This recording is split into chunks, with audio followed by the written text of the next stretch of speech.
Hello friends, this is me, Uma, currently working as nursing officer in AIIMS Delhi from your own channel MedMind.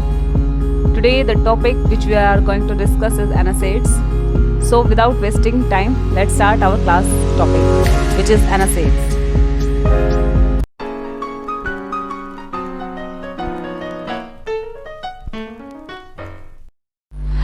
So analgesic NSAIDs start करने से पहले हमें पहले एक term है जिसको पढ़ना पड़ेगा, वो है एनाल्जेसिक्स। एनाल्जेसिक्स क्या होते हैं? ये डिराइव हुए हैं ग्रीक वर्ड जिसमें एन का मतलब होता है without, algesic means pain, so without pen.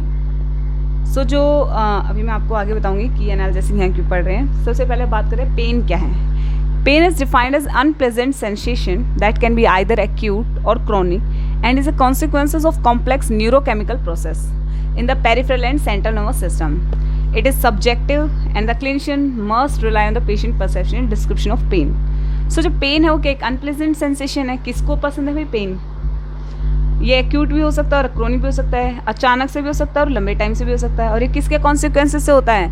Neurochemical process जो एक तो पेरिफ्री में होती है और एक सेंट्रल नर्वस सिस्टम। इन दोनों में जो न्यूरोकेमिकल रिएक्शन है, प्रोसेस है, उनका कॉम्प्लेक्स से बनते हैं। ये सब्जेक्टिव होता है। लाइक अगर मुझे पेन हो रहा है तो मैं ही एक्सप्लेन करूँगी, जो क्लिनिशियन है उनको रिलाई करना होगा पेशेंट के, कैसे वो परसीव कर रहे हैं पेन को, कैसे वो डिस्क्राइब कर रहे हैं पेन को, उस बेसिस पर। सो जो एनासेड्स होते हैं वो एनाल्जेसिक्स के अंदर ही आते हैं। लाइक क्योंकि वो क्या है, कहीं ना कहीं वो पेन किलर वाली क्या है, वो पेन को रिड्यूस कर रहे हैं, तो उस कैटेगरी में फॉल करते हैं। So depending on their site of action, drugs have been divided broadly into two types. कि कौन से कहाँ एक्ट कर रही है उसके बेसिस पे हमने ड्रग्स को दो में डिवाइड कर लिया है। एक तो होंगी, मैं आगे बताने वाले, एक तो होगी नॉन नार्कोटिक, नॉन ऑपिएड, एनाल्जेसिक और non steroid anti inflammatory drugs.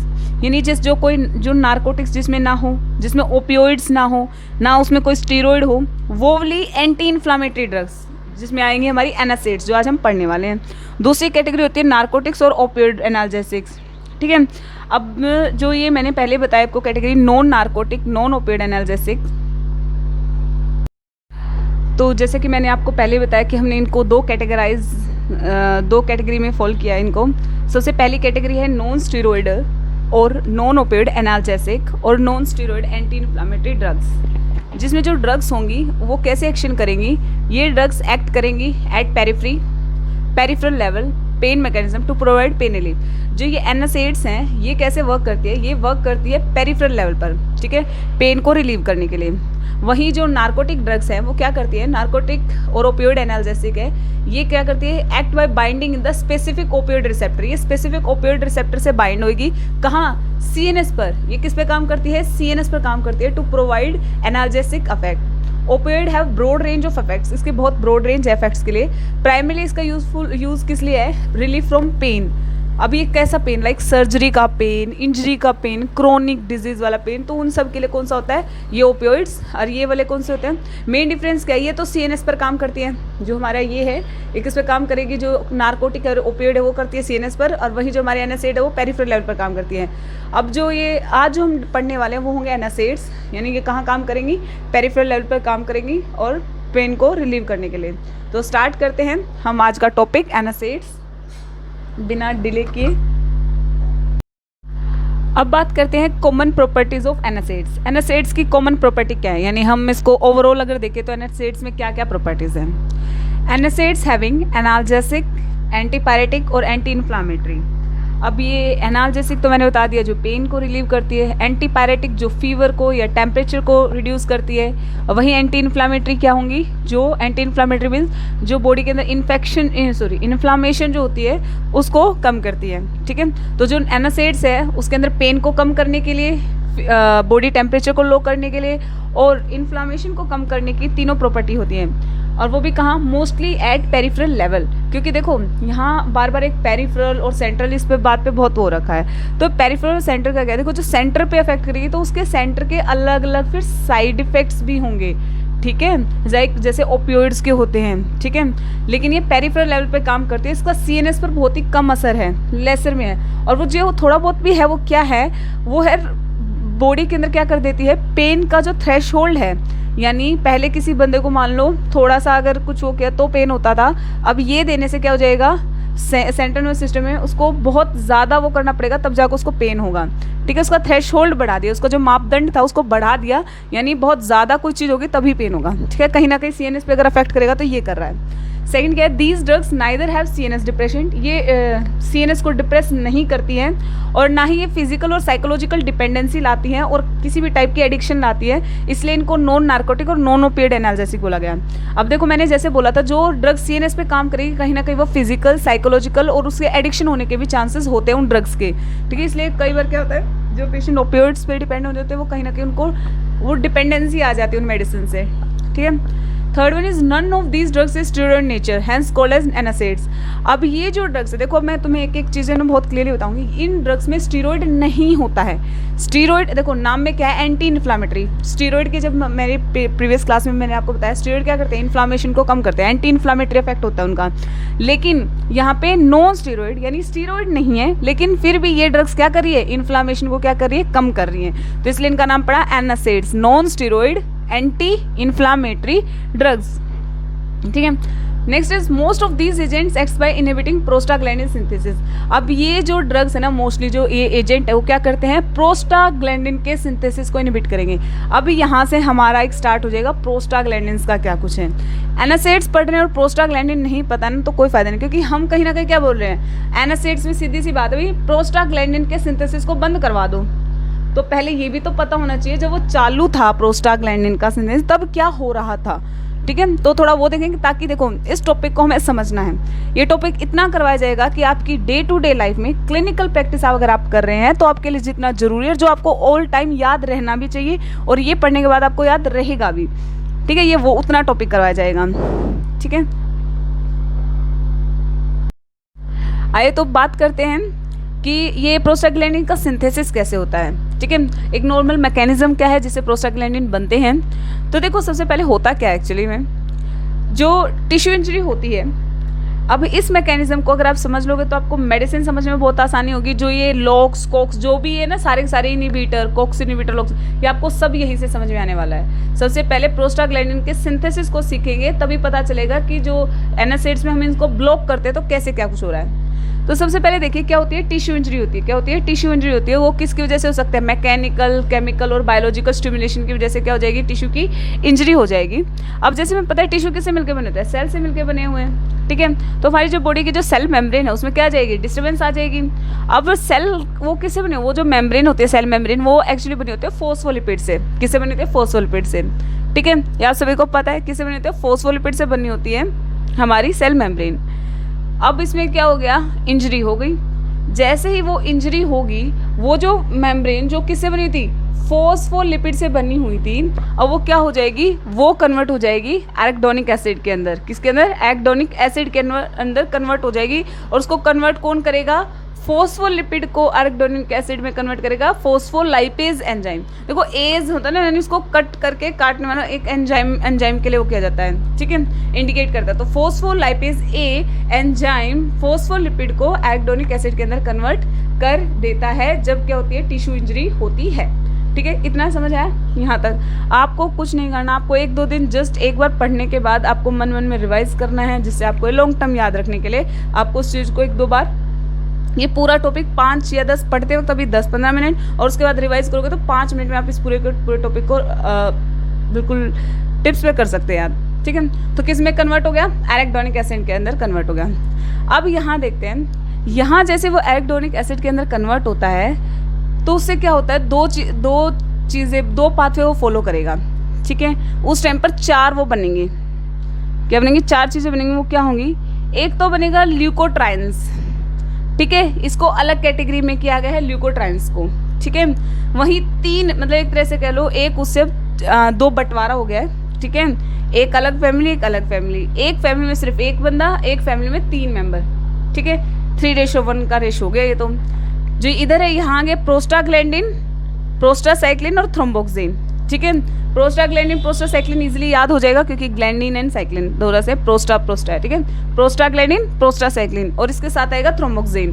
तो पीपीटी, पीपीटी हम बनाते हैं ना, तो पीपीटी हो गया, प्रोस्टाग्लैंडिन, प्रोस्टासाइक्लिन एंड थ्रोम्बोक्सिन। नीचे इनके नेम लिखे हुए हैं, कई बार एग्जाम में पीजी, टीएक्स, पीजीआई2 ऐसे करके तो आपको समझना होता है। तो ल्यूकोट्राइन्स के लिए एलटी। अब जो ये है प्रोस्टाग्लैंडिन, थ्रोम्बोक्सिन, प्रोस्टासाइक्लिन, ये जो पाथवे फॉलो करते हैं, कौन से वाला फॉलो करते हैं? कोक्स वाला। क्या होगा? कोक्स वाला। तो एराकिडोनिक एसिड से इनमें कन्वर्ट कौन करता है? साइक्लोऑक्सीजिनेज एंजाइम जो होता है वो एराकिडोनिक एसिड को प्रोस्टाग्लैंडिन, प्रोस्टासाइक्लिन, थ्रोम्बोक्सिन में कन्वर्ट कर देता है जब टिश्यू इंजरी होती है। वहीं लाइपोक्सिजनेज एंजाइम एराकिडोनिक एसिड को ल्यूकोट्राइन्स में कन्वर्ट कर देता है। किस में कन्वर्ट कर देता है? ल्यूकोट्राइन्स के अंदर। यानी ये चार चीजें बन जाएंगी, ये कोक्स पाथवे से, ये लोक्स पाथवे से, ये चार चीजें हो गई आपकी रेडी। इतना समझ में आया? आपने क्या कर दिया? रेडी कर दिया आपका लोक्स और कोक्स से ये चार चीजें। ठीक है, अब यहां तक देखिए, फिर अब इसके आगे हम बताने वाले हैं। तो अब हम बात सबसे पहले देखने वाले हैं लोक्स पाथवे। लोक्स पाथवे कैसे काम कर रहा है? ठीक है, एक एक को करेंगे, कोक्स को भी, लोक्स को भी। मैंने पहले बोला आर्किडोनिक एसिड कन्वर्ट हो रहा है ल्यूकोट्राइन्स के अंदर, दोनों में कन्वर्ट होता है। जैसे क्या होती है? टिश्यू इंजरी होती है, दोनों में कन्वर्ट होगा। तो लोक्स पाथवे में क्या होता है, कोक्स पाथवे में क्या होता है? ये वो कंडीशन है जब टिश्यू इंजर्ड हो जाते हैं तब। ठीक है, याद एक बार सीधा revise. Tissue injury, cell membrane disturb, membrane phospholipid convert into arachidonic acid. किसकी वजह से? फोस्फोलिपिड है तो उसका नाम भी, एंजाइम का नाम भी उसी से होगा, phospholipase enzyme. Is it visible? I hope so ये विजिबल होगा। ठीक है, तो आर्किडोनिक एसिड जो है, सबसे पहले मैं बता रही हूँ आपको लोक्स पाथवे, ये वाला पाथवे मैं आपको बता रही हूँ। इस पाथवे के अंदर क्या होगा? देखो, लोक्स पाथवे के अंदर जैसे नाम है, क्या होगा? लाइपोक्सिजनेज। लोक्स पाथवे के अंदर क्या होगा? लाइपोक्सिजनेज ल्यूकोट्राइन्स में कन्वर्ट कर देगा आर्किडोनिक एसिड को। ठीक है, अब ये क्या होते हैं, इनका क्या फंक्शन है? अब ये देखो, ये क्या करते हैं? सबसे पहले ये क्या करते हैं? फैगोसाइट को अट्रैक्ट करेंगे, ताकि वो जो वहाँ कचरा कबाड़ हुआ उसको उठाने के लिए फैगोसाइट अट्रैक्ट करेंगे, एक्टिवेट करेंगे, जिससे जब वहाँ पे भीड़ जमा हो जाएगी, क्या हो जाएगी? यानी इन्फ्लामेशन हो गई है वहाँ पर। ठीक है, तो इस वजह से वहाँ इन्फ्लामेशन हो रही है। तो क्या हो रही है? इन्फ्लामेशन हो रही है। अब यहीं से इसको कोरिलेट करो कि जब हम कोक्स इनहिबिटर, हम जो NSAIDs होते हैं वो क्या करती है? They are COX LOX inhibitors होती हैं। ठीक है, अभी आगे डिटेल में बताऊंगी। कोक्स लोक्स इनहिबिटर होती है, तो यानी क्या कहते हैं? यानी इस हिसाब से वो फैगोसाइट को अट्रैक्ट नहीं होने देती, वहाँ एंटी इन्फ्लामेटरी। अगर ये लोक्स नॉर्मली इन्फ्लामेशन करवा रहा है, तो अगर मैं लोक्स इनहिबिटर दूंगी तो क्या इन्फ्लामेशन होगी? नहीं होगी। तो यानी क्या हो गया? एंटी इन्फ्लामेटरी हो गया। तो यहाँ वो चीज़ समझ जो मैं बताना चाह रही हूँ, कैसे ये फंक्शन करते हैं। तो दोबारा से आओ, आर्किडोनिक एसिड है, कन्वर्ट इनटू ल्यूकोट्राइन्स। ल्यूकोट्राइन्स क्या करती है? फैगोसाइट को अट्रैक्ट करेगी, एक्टिवेट करेगी, जिसकी वजह से क्या हो जाएगी? इन्फ्लामेशन हो जाएगी। दूसरा जो मेन सबसे इंपॉर्टेंट जो बात है वो यहाँ ये है कि क्या करती है? अल्ट्रेशन इन वेस्कुलर परमेबिलिटी, वेस्कुलर वेसल्स की परमेबिलिटी को बढ़ा देगी। ठीक है, ब्रोंकियल कॉन्स्ट्रिक्शन, यानी जो आपकी ब्रोंकाई है लंग्स के अंदर, उनको क्या कर देगी? कॉन्स्ट्रिक्ट कर देगी और सीक्रेशन को बढ़ा देगी। यानी क्या किया उन्होंने? पहली बात, कोई जगह थी उसको कंस्ट्रिक्ट कर दिया, कम जगह कर दी, और उसमें भी क्या कर दी? सीक्रेशन बढ़ा दी।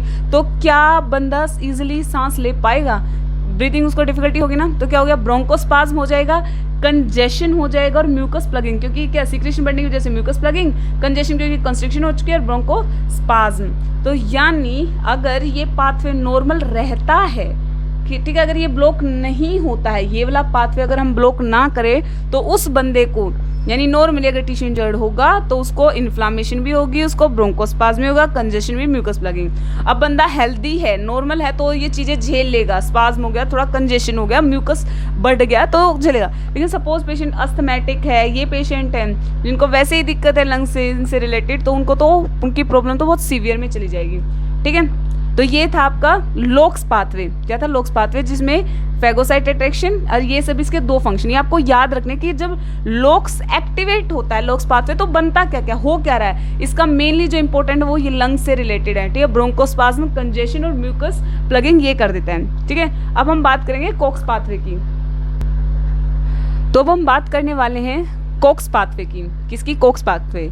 कोक्स पाथवे में क्या आएंगी? प्रोस्टाग्लैंडिन आ जाएगा, थ्रोम्बोक्सिन आ जाएगा, और प्रोस्टासाइक्लिन आ जाएगा। ठीक है, अब जो प्रोस्टाग्लैंडिन है इसका फंक्शन वही रहेगा, अल्ट्रेशन इन vascular permeability, bronchial constriction, increase secretion, bronchospasm, congestion और म्यूकस प्लगिंग कर देगा। वही जो थ्रोम्बोक्सिन है, और मेन बात, प्रोस्टाग्लैंडिन इज अ वेजोडाइलेटर। ये किसकी तरह काम करता है? वेजोडाइलेटर। इवन देखो मैं आपको बताती हूँ, फार्माकोलॉजिकल जब आप इसको डिटेल पढ़ोगे तो इनके अंदर इसके भी बहुत सारे डेरिवेटिव्स हैं। ठीक है, PGI टू PGF2, मतलब बहुत सारे डेरिवेटिव हैं, लेकिन उनको अब करेंगे तो बहुत कन्फ्यूजन भरा हो जाएगा टॉपिक। हम इसको ओवरऑल देख रहे हैं अभी, ठीक है। तो प्रोस्टाग्लैंडिन क्या करता है, ये वाला PG, ये क्या करता है, अल्ट्रेशन वेस्कुलर परमेबिलिटी, जो ल्यूकोट्राइन्स वाले कर रहे थे वही ये काम करेगा, ठीक है। और ये वेजोडाइलेटर भी है। वहीं थ्रोम्बोक्सेन जो है, ठीक है, थ्रोम्बोक्सेन वो क्या होता है, वेजोकॉन्स्ट्रिक्टर है। ये क्या करवाता है, ल्यूकोसाइट मॉड्यूलेशन करवाता है, यानी ल्यूकोसाइट इकट्ठा करेगा, जिसकी वजह से क्या हो जाएगा, वहाँ इन्फ्लामेशन हो जाएगी। सेकंड जो इसका मेन है वो ये है, ये क्या है, पोटेंट हाइपरटेंसिव एजेंट है, क्योंकि ये वेजोकॉन्स्ट्रिक्टर है, तो ये क्या है, पोटेंट हाइपरटेंसिव एजेंट है। और जो सबसे मेन चीज़ है वो है फैसिलिटेट प्लेटलेट एग्रीगेशन, ये प्लेटलेट के एग्रीगेशन को फैसिलिटेट करता है। क्या कहता है, फैसिलिटेट प्लेटलेट एग्रीगेशन। ये पॉइंट आपको याद रखना है, ये बहुत इंपॉर्टेंट है, ठीक है। तो ये था आपका कोक्स और लोक्स पाथवे, ठीक है। अब हम आगे पढ़ने वाले हैं कोक्स बी, जो ये पाथवे में जो साइक्लोऑक्सीजनेज एंजाइम है, ये जो एंजाइम है जो मैंने कहा था, देखो लोक्स में तो लोक्स पाथवे में लाइपोऑक्सीजनेज एंजाइम होता है, और कोक्स पाथवे में साइक्लोऑक्सीजनेज एंजाइम। ये भी अब 3 टाइप्स का होता है, कोक्स 1, कोक्स 2, कोक्स 3। अब हम इसको भी पढ़ेंगे, ठीक है। तो यहाँ तक अभी आपको समझ में आया ये पाथवे। एक बार आप इसको दोबारा से देख लीजिए, ठीक है। मैं टाइम नहीं लगाऊंगी, लेकिन अगर आपको ये समझना है तो पूरा व्हाइट बोर्ड पे भी पूरा मेंशन है, तो आप इसको देख लीजिए। ये है आपका पूरा का पूरा पाथवे। अब यहीं के यहीं मैं आपको बता देती हूँ, क्योंकि फिर मुझे इरेज करना पड़ेगा आगे बताने के लिए, लेकिन मैं यहीं के यहीं बता देती हूँ जो हम अब हम आगे पढ़ेंगे एक्चुअली कि कौन सी NSAID कहाँ क्या कुछ काम करी है, ठीक है।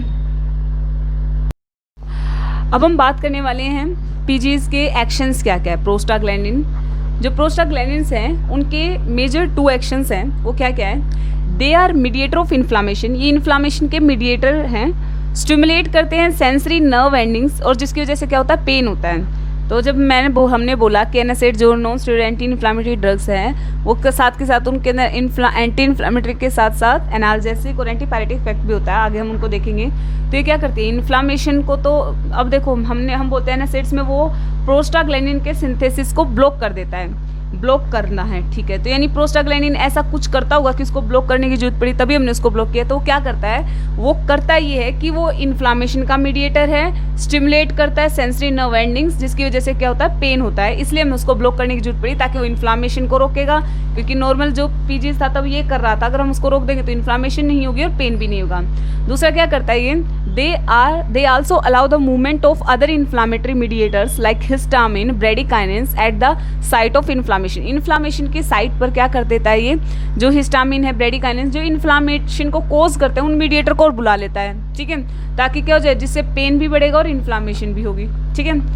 नेक्स्ट क्या है, the main mechanism involve in providing pain relief requires inhibition of formation of PGs, जो मैंने अभी बताया है, जो हमें अगर पेन को रिलीफ पाना, तो हमें जो प्रोस्टाग्लैंडिन का सिंथेसिस हो रहा, फॉर्मेशन हो रहा है, उस पाथवे को क्या करना पड़ेगा, उस पे काम करना पड़ेगा, और जो अदर इन्फ्लामेटरी मीडिएटर्स हैं उनको इनहिबिट करना पड़ेगा, ठीक है, in the different enzyme involve in their synthesis. अब देखो ये कैसे अचीव किया जा सकता है, ये अचीव किया जा सकता है फोस्फोलाइपेज ए, कोक्स एंजाइम, लोक्स एंजाइम के अगर पाथवे को हम अरेस्ट कर दे, तो जो इवेंट होने वाले हैं वो फर्दर इवेंट बंद हो जाएंगे। अभी मैं इसको डायग्राम में भी आपको दिखाऊंगी कि कैसे, जो भी हमने डायग्राम पढ़ा था उसी में देखो फोस्फोलाइपेज ए क्या कर रहा था, जो आपकी फोस्फोलिपिड्स को किसमें, एराकिडोनिक एसिड में कन्वर्ट कर रहा था, ठीक है। लोक्स एंजाइम क्या करता, लोक्स पाथवे कर रहा था, फॉलो करवा रहा था कोक्स एंजाइम कोक्स पाथवे को। तो अगर हम लोक्स इनहिबिटर, कोक्स इनहिबिटर या फोस्फोलाइपेज ए उन्हीं को बंद करवा दे, तो भाई बात तो बन जाएगी। तो बात ही तो बनवानी है, तो बनाते हैं। देखो फोस्फोलाइपेज ए किसके द्वारा इनहिबिट होता है, स्टीरॉइड्स के द्वारा। कौन करते हैं इनको, स्टीरॉइड।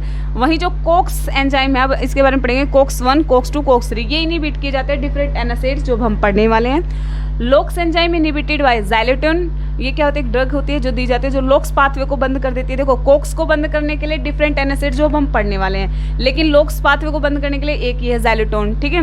कोक्स और लोक्स दोनों को बंद कर दो, ठीक है। देखो अगर आप ऐसे चाहते हो, कोई आप स्टीरॉइड नहीं यूज़ करना चाहते, लेकिन आप लोक्स और कोक्स दोनों को इकट्ठा बंद करना चाहते हो, तो आप लाइकोफिलोन दोगे, ठीक है, दोगे लाइकोफिलोन, ठीक है। और अदरवाइज ऊपर से ही बंद करना है, तो वहाँ पे आपको क्या, फोस्फोलाइपेज जहाँ एंजाइम काम कर रहा था उसको बंद करना है, तो स्टीरॉइड देना पड़ेगा। लेकिन मुद्दा तो है ना, मैं स्टीरॉइड नहीं देना, ठीक है, NSAIDs देने हैं, ठीक है। तो अब हम, यानी अब देखो हमारे NSAIDs कहाँ आए, अब हमारा टॉपिक स्टार्ट होगा बाय डिफरेंट NSAIDs, यानी कोक्स एंजाइम इनहिबिटर होते हैं हमारे NSAIDs। NSAIDs क्या करते हैं, हमारे non steroid anti inflammatory drugs क्या करते हैं, कोक्स का इनहिबिशन करते हैं। क्या? कोक्स, यानी ये कोक्स पाथवे को बंद कर रहे हैं, यानी जो मेरे NSAIDs थे वो इधर वाला जो पाथवे मैंने बताया था ना कोक्स वाला, उस पाथवे को बंद करते हैं। ठीक है, उसके एंजाइम को इनहिबिट करते हैं। और कोक्स एंजाइम 1 और 2 और 3 तीन टाइप्स के होते हैं। तो एक बार इस पर नज़र मारेंगे और फिर हम डिफरेंट NSAIDs पढ़ेंगे।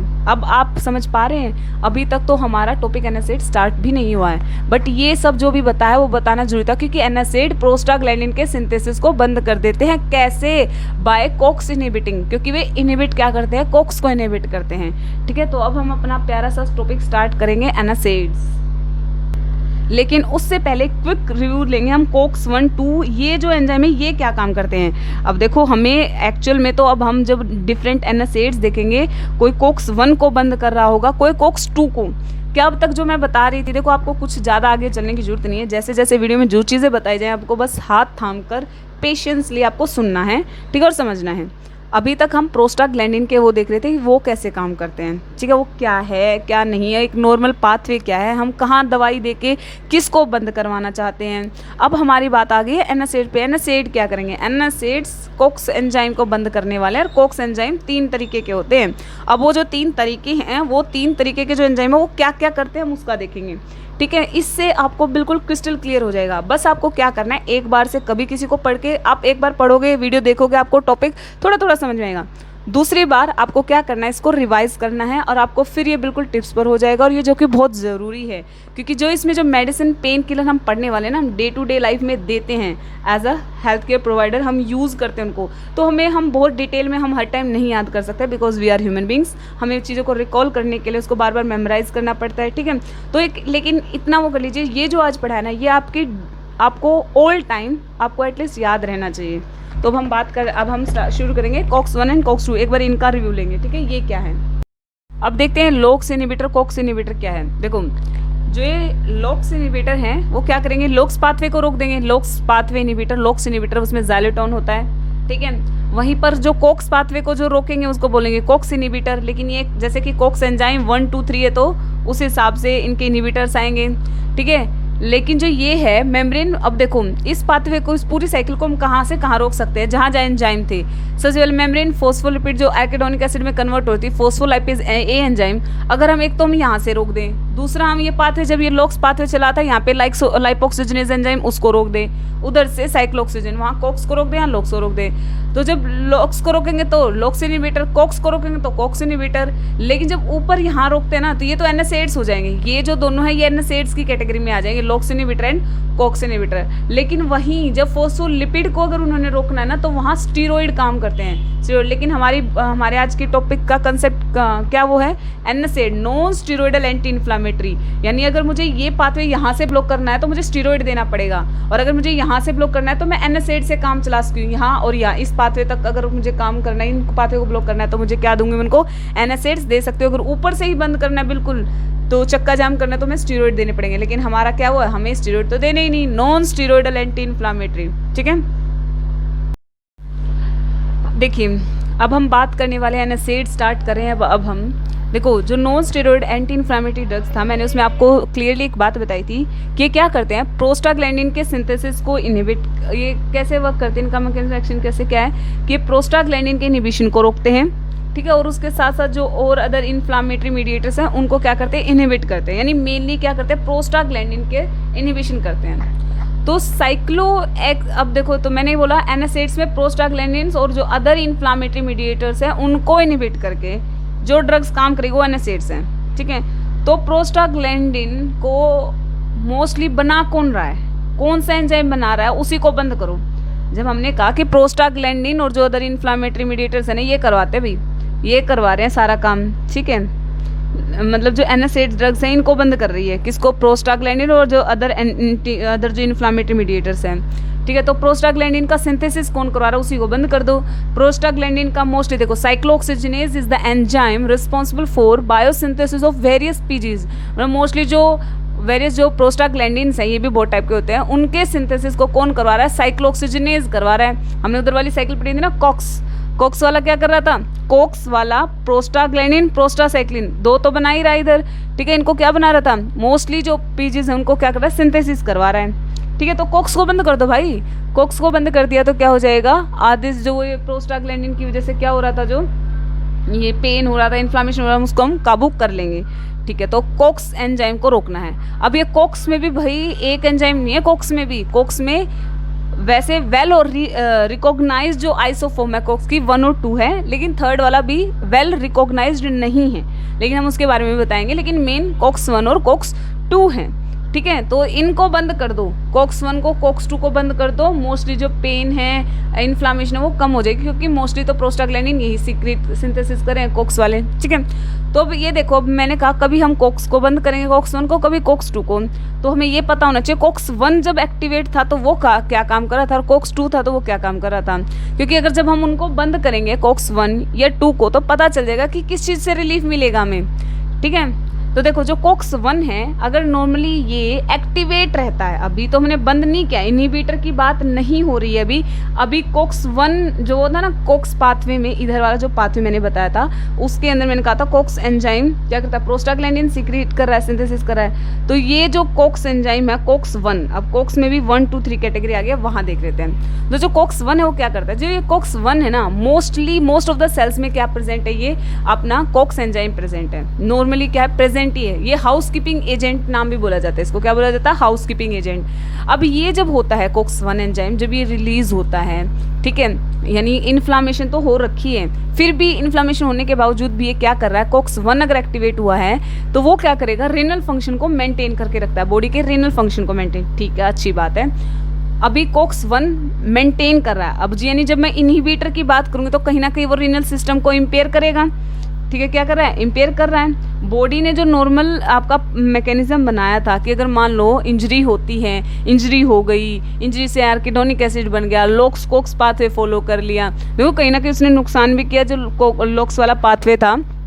ठीक है, लेकिन वो कंडीशन कब ज़्यादा वो हो जाती है ख़राब, जब पेशेंट को ऑलरेडी कोई बीमारी थी, यानी अस्थमेटिक पेशेंट था। ठीक है, सपोज ऐसे टाइप को पेशेंट हो तब, लेकिन नॉर्मल कंडीशन में तो थोड़ा बहुत इम्पैक्ट प्लस माइनस चलते रहेंगे। ठीक है, कोई भी अगर इन्फ्लामेशन हो रही है तो माइनस भी होगा प्लस भी होगा। तो यहाँ माइनस ये था कि उसको ब्रोंकोस्पाज्म, कंजेशन और प्लगिंग हो रही थी, और प्लस क्या है कि वो उस टाइम भी रीनल फंक्शन को मेंटेन करके रखा हुआ है। इंटीग्रिटी ऑफ गैस्ट्रिक म्यूकोसा, यानी गैस्ट्रिक म्यूकोसा की इंटीग्रिटी, यानी क्या हो, अल्सर प्रेशर, गैस्ट्रिक अल्सर नहीं होने दे रहा है, यानी उसकी इंटीग्रिटी को मेंटेन किया हुआ है। थर्ड क्या करता है ये नॉर्मली, ऑब्वियसली तो पता है कोक्स का काम क्या है, एर्किडोनिक एसिड को इन्फ्लामेटरी प्रोस्टाग्लैंडिन्स में कन्वर्ट करना है, तुम्हें पता ही था क्योंकि कोक्स का हमने देख चुके हैं। कोक्स क्या कर रहा है, एर्किडोनिक को प्रोस्टाग्लैंडिन्स और अदर इन्फ्लामेटरी एजेंट में कन्वर्ट करा था। ठीक है, तो कोक्स 1 के काम हो गए ये वाले। अब आज जो कोक्स 2 जब एक्टिवेट होता है, वहाँ 1 2 3 तीनों हैं, देखते हैं कौन एक्टिवेट होकर किसने आगे की इन्फ्लामेशन बढ़ाने में हेल्प की है। ठीक है, अब जो कोक्स 2 है ये इंड्यूसिबल है, कौन करते हैं, इंड्यूस सेल करते हैं, कौन सी, जो इन्फ्लामेशन के टाइम पर है ना, इन्फ्लामेटरी प्रोसेस के टाइम पे जो अफेक्ट हुए, यानी मान लो सपोज कोई इंसिडेंट हो गया किसी के साथ, बैड हैपनिंग, तो उससे जो घबराई हुई पीड़ित जो सेल है उसने कोक्स 2 को रिलीज किया। ठीक है, उसने जाके पुलिस कंप्लेन कर दी, कोक्स 2 एक पुलिस कंप्लेन हो चुकी है। ठीक है, अब ये क्या करेगा, ये पेन बढ़ाएगा, इन्फ्लामेशन बढ़ाएगा, और जो मेन चीज़ है वो क्या करता है, वेजोडाइलेटर इफेक्ट है। क्या इफेक्ट है, वेजोडाइलेटिंग इफेक्ट है। और जब वेजोडाइलेटिंग इफेक्ट है तो एक बात यहीं से याद रखना, देखो तुम जब बुक्स में पढ़ोगे ना तो बहुत सारी चीज़ें हैं, बहुत सारी मतलब बहुत सारी। अब अगर हम उन सब चीज़ों को डिस्कस करेंगे ना तो मेन चीज़ जो हमें समझना है, हम शायद मेन कंसेप्ट से ही भटक जाएंगे, क्यों इतनी सारी चीज़ें हैं। तो भी तुम्हें याद रखना है कोक्स 2 क्या है, वेजोडाइलेटर इफेक्ट है इसका, और ये क्या ब्लॉक करता है, ये प्लेटलेट की क्लम्पिंग को ब्लॉक करता है, यानी बहा दो, खून अच्छे से बहना चाहिए। ठीक है, कुछ नहीं रुकावट आनी चाहिए, तो ब्लॉक कर देता है प्लेटलेट क्लम्पिंग। इन दोनों से आपको वेजोडाइलेटर आपस में याद हो जाएगा। अब वही produce by inflammatory stimuli at the site of inflammation. ये तो था कोक्स 1। कोक्स 2 काम कैसे करते हैं, इनका क्या वो है, फंक्शन क्या है, एक्शन क्या है। अब हम जो बात करेंगे कि अगर कोक्स 1 को ब्लॉक कर दिया जाए तो क्या होगा, कोक्स 2 को ब्लॉक कर दिया जाए तो क्या होगा। फिर उसके बाद बताएंगे अगर लंबे टाइम तक कोक्स 1 यानी लंबे टाइम तक तुम ऐसी दवाइयाँ ले रहे हो दर्द की, एनएसएड्स ड्रग, यानी अब मैं जो ये ब्लॉक लिखूंगी ना तो ब्लॉक यानी कोक्स 1 को ब्लॉक, कोक्स 2 को ब्लॉक, इट मीन्स क्या, मैं यहाँ दवाई ले रही हूँ एनएसएड्स। वही क्या करते हैं कोक्स 1 कोक्स 2, वो आगे कैटेगरी आएगी, वो मैं तुम्हें बताऊंगी, पूरी टेबल है वो बताएंगे। तो यहाँ वो बंद करेंगे, अगर मैं कोक्स को बंद करती तो क्या होता है, कोक्स 2 को इनहिबिट करती तो क्या होता है, और लंबे टाइम तक यानी इसके साइड इफेक्ट क्या होंगे वो भी देखेंगे। ठीक है, तो भी तो अब हम देखते हैं अफेक्ट ऑफ ब्लॉकिंग। जैसे मैंने अभी बताया था कि अब ब्लॉक करेंगे, अब तो कोक्स 1 कोक्स 2 अफेक्ट कर रहे थे का एक्शन था। अब अगर उनके एक्शन को यानी उनको इनहिबिट कर दिया जाए, यानी ये अब हम यहाँ यूज़ करें NSAID, यानी NSAID जब अफेक्ट ऑफ ब्लॉकिंग यानी कोक्स 1 कोक्स 2 को ब्लॉक कर देते हैं, जो कि NSAID का मेन काम है जो ब्लॉक करते हैं, तो क्या करेंगे, स्वेलिंग डिक्रीज हो जाएगी, पेन डिक्रीज हो जाएगा, इन्फ्लामेशन, ये तीनों क्या हो जाएंगी, डिक्रीज हो जाएंगी। क्या हो जाएंगी, डिक्रीज हो जाएंगी। यही अपना मेन मोटिव था NSAID यूज़ करने का कि स्टीरॉयडल भी यूज़ ना करें, लेकिन स्वेलिंग, पेन, इन्फ्लामेशन ये सब चीज़ क्या हो जाए, रिड्यूस हो जाए।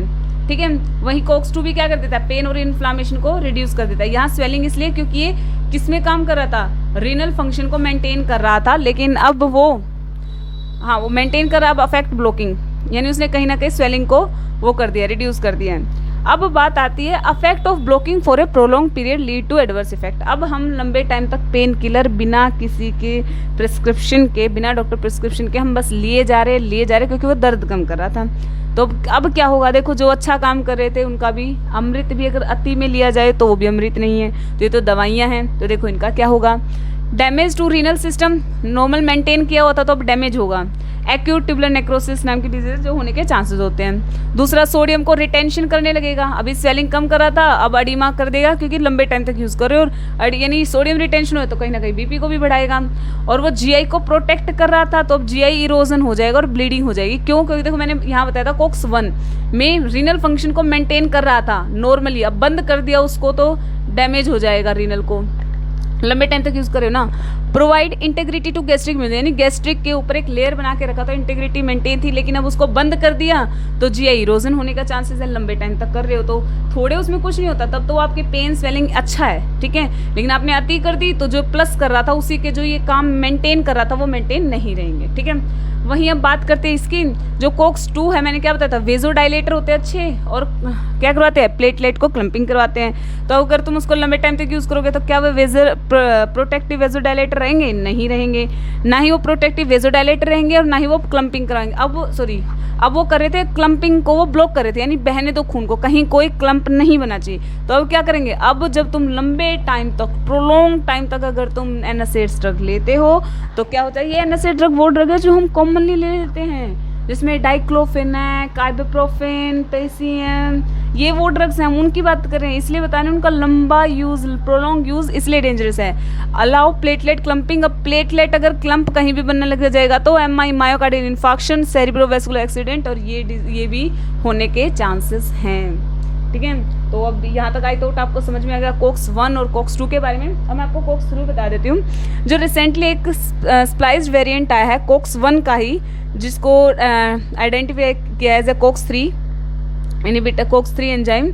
अब ये क्या करता है, ये कोक्स की तरह काम करता है, ठीक है, ये इन्वॉल्व होता है पेन परसेप्शन में, ठीक है, इन्वॉल्व था जो कोक्स 3 था, पेन परसेप्शन में इन्वॉल्व था और फीवर में, पर इसका इन्फ्लामेशन में कोई रोल नहीं दिखा है। तो जो हमारी PCM है उसको हमने सेलेक्टिव कोक्स 3 इनहिबिटर में यूज़ किया गया है, यानी कोक्स 3 जो है वो पेन और सिर्फ फीवर को फीवर कोज करवा रहा था, पेन कोज करवा रहा था और फीवर करवा रहा था बॉडी के अंदर। तो अगर हम कोक्स 3 इनहिबिटर यूज़ करते हैं like PCM is a Cokes 3 inhibitor है, ठीक है, सेलेक्टिव कोक्स 3 को बंद कर दिया तो पेन और फीवर दोनों को रिड्यूस कर देगा।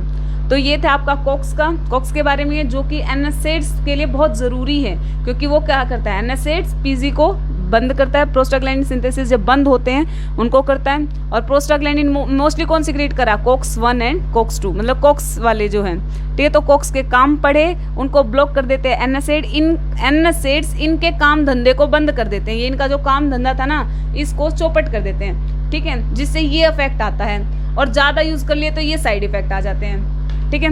अब हम बात करेंगे जो इस टॉपिक का लास्ट वो है क्लासिफिकेशन ऑफ NSAIDs, हम कौन कौन सी ड्रग्स यूज़ कर रहे हैं, ठीक है। तो इसके साथ हमारी वीडियो यहीं पर ख़त्म हो जाएगी। तो अब आगे देखते हैं क्लासिफिकेशन ऑफ NSAIDs।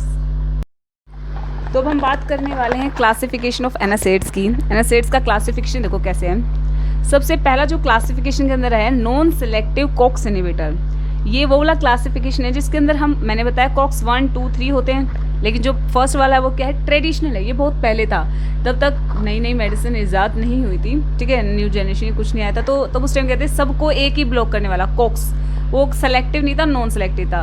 कोक्स 1 को भी कर सकता है, कोक्स 2 को भी कर सकता है, कोक्स 3 मर्जी पर मालिक, ठीक है, हमें नहीं पता। तो उनमें आती थी aspirin, ibuprofen, ketoprofen, इंडोमिथाइसिन, कीटोरलैक, mefenamic acid, पेरोक्सिकैन, टेनोक्सिकैन, ठीक है, जो हम ये सारे के सारे बहुत सारे ड्रग्स अब यूज़ भी करते हैं इनमें से, ठीक है। तो ये क्या करते हैं, नॉन सेलेक्टिव है, कोक्स 1 को भी कर सकते हैं और कोक्स 2 को भी ये क्या कर सकती है, इनहिबिट कर सकती है, ठीक है। ये ट्रेडिशनल यानी पुरानी एस्पिरिन हम कब सुनते थे, ठीक है। Second one is preferential Cokes 2। अब ये आई थोड़ी सी नई जनरेशन, यानी प्रेफरेंस उसने, देखो वैसे तो किसी को भी कर सकते हैं लेकिन थोड़ी ज़्यादा प्रेफरेंस उसने कोक्स 2 को दी। अब एक बात बताओ, एंटी इन्फ्लामेशन के लिए अगर जब बात होगी, ठीक है, एंटी इन्फ्लामेटरी एनाल्जेसिक तो सारी कर रही है, एंटी इन्फ्लामेटरी में जो बात होगी तो कोक्स 2 एंजाइम को इनहिबिट करना बहुत ज़्यादा जरूरी है, ठीक है, कोक्स 2 को। अब इसमें कौन कौन से ड्रग हैं, नीमेसुलाइड, डाइक्लोफिनेक, ठीक है, एसिक्लोफिनेक, इटोडोलैक, ये वाली जो मेडिसिन है ये किस में आएंगी, ये कोक्स 2 को इनहिबिट करने वाले में आएंगी, ठीक है। वहीं थर्ड है सेलेक्टिव कोक्स 2। अब तो बिल्कुल चुन के कोक्स 2 को मारा जाएगा, कोक्स 2 को इनहिबिट किया जाएगा। उसके अंदर आएंगी सेलेकॉक्सिब, इटोरिकॉक्सिब और पेराकॉक्सिब। ये जो ड्रग्स है वो किसके अंदर है, सेलेक्टिव कोक्स 2 को चुन के मारा गया है, कॉक्सिब, सेले, इटोरी, पेराकॉक्सिब, ठीक है। फोर्थ जो क्लासिफिकेशन उसमें क्या है, analgesic antipyretic with poor anti inflammatory action, जिसके लिए मैंने एक एग्जांपल आपको बताया था, पीसीएम, एसिटामिनोफेन के नाम से भी जिसे जाना जाता है। ये वाली क्या है, पेन किलर भी अच्छी है, फीवर के लिए भी ठीक है, लेकिन ये इन्फ्लामेशन को कम नहीं करती है। इन्फ्लामेशन के लिए अगर आपको कम करना है तो आप जाइए कोक्स 2 के पास, ठीक है। अब जो कोक्स और लोक्स दोनों को बंद कर दे, लाइकोफिलोन आ जाएगा, उसके अंदर क्या जाएगा, लाइकोफिलोन, ठीक है। तो ये था हमारा क्लासिफिकेशन ऑफ एनासिड्स, ठीक है, जिसमें हमने डिफरेंट ड्रग्स पढ़ी। अब हम एक ओवरऑल हम क्या देखने वाले हैं, साइड इफेक्ट, ठीक है, साइड इफेक्ट और usefulness of these antacids drugs. Affects क्या क्या है एनासिड्स के, बेनिफिशियल और टॉक्सिक, दोनों से दोनों साथ के साथ अब हम देखने वाले हैं नेक्स्ट स्लाइड पर। तो आ गए हैं हम आज क्लास के आखिरी पड़ाव पर, जिसमें हम पढ़ने वाले हैं इफेक्ट ऑफ एनासिड्स। ओवरऑल मैं बता रही हूँ कि इसके बेनिफिशियल और टॉक्सिक इफेक्ट क्या क्या रहेंगे। वैसे हम ये डील कर चुके हैं, बता चुके, लेकिन एक बार ओवरऑल समराइज करने के लिए इस टॉपिक को, एंटी इन्फ्लामेटरी है, इन्फ्लामेशन को कम कर रही है, पायरेटिक फीवर को कम कर रही है, एनाल्जेसिक पेन को कम कर रही है, एंटी थ्रोम्बोटिक ब्लॉक कर रही है। एंटी थ्रोम्बोटिक कैसे, क्योंकि थ्रोम्बोक्सेन को ब्लॉक करके, मैंने कहा था जो एनासिड्स होते हैं क्या करते हैं, प्रोस्टाग्लैंडिन और जो अदर मीडिएटर हैं, ठीक है, प्रोस्टाग्लैंडिन तो कोक्स वाला किस पाथवे को कर रहा था, कोक्स कर रहा था प्रोस्टाग्लैंडिन, प्रोस्टासाइक्लिन और थ्रोम्बोक्सेन को क्या कर रहा था, उसको पाथवे को मेंटेन कर रहा था, वहाँ वो बना रहा था। तो प्रोस्टाग्लैंडिन तो ठीक है, अब दूसरा क्या था, थ्रोम्बोक्सेन था। अब जो एनासिड है उनको भी बंद करते हैं, और वो क्या करता था, थ्रोम्बोक्सेन एग्रीगेट कर रहा था किसको, प्लेटलेट को, तो अगर उसको बंद कर दिया तो क्या हो जाएगा, एंटी थ्रोम्बोटिक एक्टिविटी। अब मैं तुम्हें एक बात बताती हूँ, जो एस्पिरिन है उसके अंदर एंटी थ्रोम्बोटिक एक्टिविटी है, और वो क्या है, उसकी डोज पर डिपेंड होता है, थोड़ी डोज पर वो अलग इफेक्ट दिखाती है, तो बहुत ही डिटेल हो जाएगा, लेकिन अभी हम उसको इससे मिक्स नहीं करने वाले हैं, आपको एक ओवरऑल टॉपिक समझाया जा रहा है, ठीक है। तो ये तो उसके बेनिफिशियल इफेक्ट। अब बात करते हैं टॉक्सिक इफेक्ट। टॉक्सिक क्या, जीआई अल्सर, ठीक है जी, अस्थमा प्रेसिपिटेट कर देगा। अब मेरी एक बात ध्यान से सुनो, अब आपने क्या किया, सपोज पेशेंट को क्या था, किसी बंदे को टिश्यू इंजरी हुई जिसकी वजह से आर्किडोनिक एसिड बना, तो आपने दो तो पाथवे थे, एक लॉक्स एक कोक्स, आप कोक्स को आपने बंद कर दिया, तो क्या कोक्स बंद करने से लॉक्स बंद हो जाएगा, जी नहीं, बिल्कुल बंद नहीं होगा। अगर आपने कोक्स को बंद किया है तो लॉक्स बंद नहीं होगा। अगर पेशेंट अस्थमा का है तो आप ऐसे सिर्फ कोक्स को बंद करके अगर आप सोच रहे सिम्टम रिलीव हो जाएंगे, तो नहीं है, तो उस पेशेंट को अस्थमेटिक प्रेसिपिटेट हो सकता है, क्योंकि आपने लॉक्स को इनहिबिट नहीं किया है। एनासिड तो सिर्फ कोक्स को इनहिबिट करते हैं, कोक्स और अदर जो मीडिएटर हैं, लेकिन लॉक्स को नहीं करते हैं, तो अस्थमा प्रेसिपिटेट हो सकता है। दूसरा एनाफाइलेक्टिक रिएक्शन हो सकती है अगर कोई पेशेंट ससेप्टेबल है उससे। Third one is bleeding time, क्योंकि मैंने एंटी थ्रोम्बोटिक, अगर वो लंबे टाइम तक, टॉक्सिक क्या था, अगर प्रोलॉन्ग यूज करेंगे तो थ्रोम्बोक्सेन इनहिबिटर हो जाएगा, जिससे ब्लीडिंग होने के चांसेस है। Sodium and water retention and increase BP हम पहले ही बता चुके हैं। तो ये था हमारी आज की क्लास एनासिड्स के ऊपर। कमेंट करके जरूर बताइएगा कि आपको ये क्लास कैसी लगी, ठीक है। तो मिलेंगे नेक्स्ट वीडियो में एक नए टॉपिक के साथ, तब तक के लिए अपना ध्यान रखें, बाय बाय।